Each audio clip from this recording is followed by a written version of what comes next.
Baba Yaga alla dans son antre en grommelant. Elle s'allongea sur son lit et demanda à Vasilissa de lui apporter ce qui mijotait dans le four. Dans le four, il y avait assez pour nourrir 10 personnes, et la Yaga mangea tout, ne laissant à Vasilissa qu'une minuscule croûte et un demi de potage. Lave mes vêtements, balaye la cour et nettoie la maison, prépare ma nourriture, sépare le fourmont attaqué par la rouille de bon blé et veille à ce que tout soit en ordre. Je reviendrai bientôt pour vérifier ton travail. Si n'est pas fait, tu me serviras de festin. Là-dessus, Baba Yaga s'envola sur son chaudron, et la nuit tomba de nouveau. Dès qu'elle eut disparu, Vasilissa se tourna vers la poupée.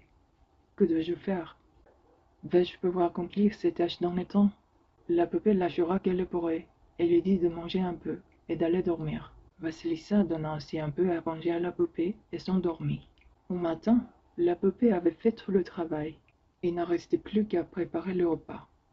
Lorsque le soir Baba Yaga rentra, tout était terminé. Satisfaite en un sens, et en un sens pas satisfait du tout, parce qu'elle ne découvrait aucune faute, elle lança: Tu as beaucoup de chance, ma fille. Elle appela alors ses fidèles servantes pour moudre le grain.